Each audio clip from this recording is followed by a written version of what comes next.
Well, this morning on News Channel 9 Today, we want to introduce you to a special El Paso family who has become a forever family for a little girl whose biological parents could not care for her. If you have a moment right now, we would like you to meet Esme. This is little Esme. She is almost 2 years old. Just last month, Esme was adopted by Matt and Juniper Terrell and now lives with her parents and new brother Anthony. Just something that we always wanted to do. You hear all the news stories and you feel helpless, so we decided that we wanted to do something.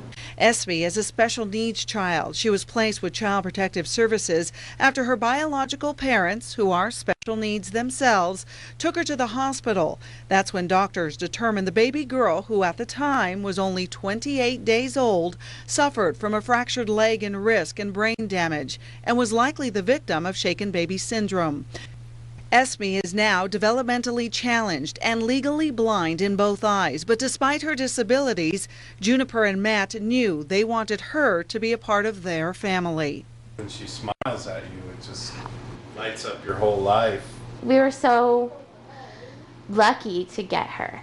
It was just a blessing.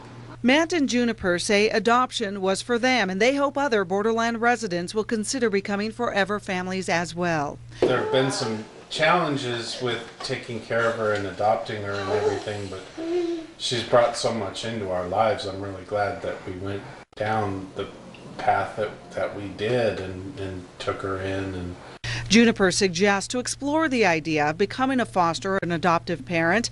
Talk to others, she says. Take the classes offered by CPS. If it is for you, you'll know. If it's not, Juniper says, that's okay too.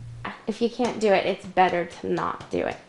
There's a lot of heartbreak, but there's a lot of joy. And the day we adopted her was one of the most amazing feelings.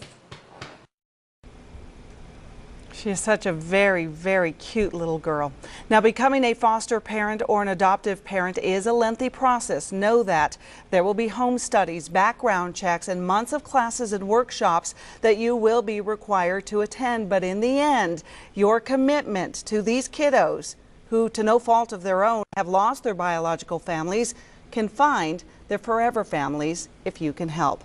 For more information on the adoptive process and kids in our area who are adopted,